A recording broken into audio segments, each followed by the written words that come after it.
Welcome. Today we'll explore how to add stickers to your comments on Facebook using your PC. Stickers are a fun way to add personality and flair to your interactions on the platform. Let's walk through the process.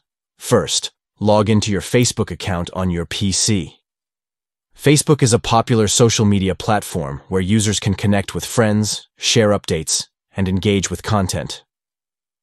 Next, navigate to the post where you'd like to leave a comment. Comments are a way to express your thoughts and engage with others on Facebook. In the comment section below the post, locate the Write a Comment field. Look for the sticker icon within this field and click on it. Upon clicking the sticker icon, a selection of stickers will appear for you to choose from. Browse through the collection and pick the sticker that best represents your mood or reaction. Once you've found the perfect sticker, click on it to add it to your comment.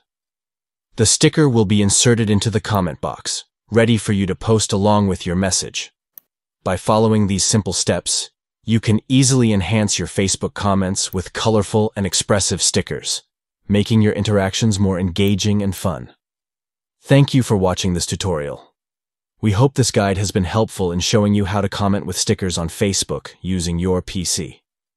Have fun expressing yourself with stickers in your comments.